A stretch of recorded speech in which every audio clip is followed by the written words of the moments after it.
अंगिका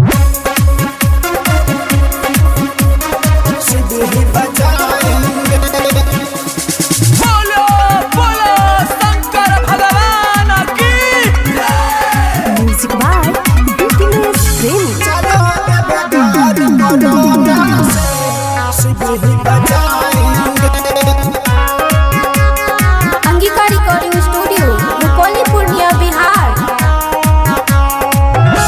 हर साल के बाद अब की कामर उठाएंगे, हर साल के बाद अब की कामर उठाएंगे।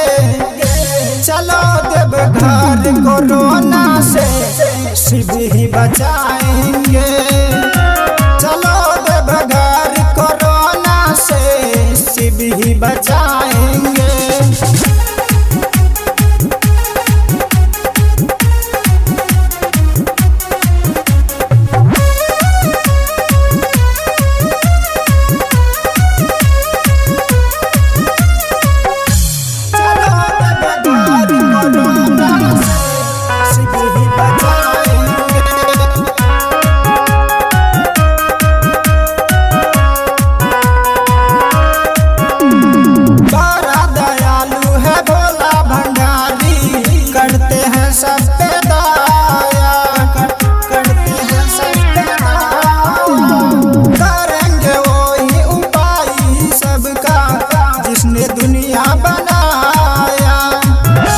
सुल्तानगंज से जलवा भर के चढ़ाएंगे,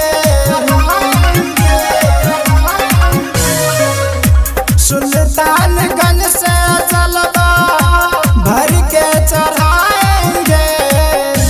चलो देव घर कोरोना से शिव ही बचाएंगे, चलो देव घर कोरोना से शिव ही बचाएंगे, शिव ही बचाएंगे। बोलो बोलो शंकर भगवान की म्यूजिक बाय बीटीएस प्रेमी। चलो देव घर कोरोना से शिव ही बचाएंगे। Angika recording studio Rupauli Purnia Bihar. महामारी फैला है सारी दुनिया में भाई, दुनिया में भाई। अर्ज करेंगे उनके शरण में जाके शीश झुकाई। राइटर विपिन संजीत भजन सुनाएंगे, सुनाएंगे, सुनाएंगे। राइटर विपिन संजीत भजन सुनाएंगे। चलो देव घर कोरोना से शिव ही बचा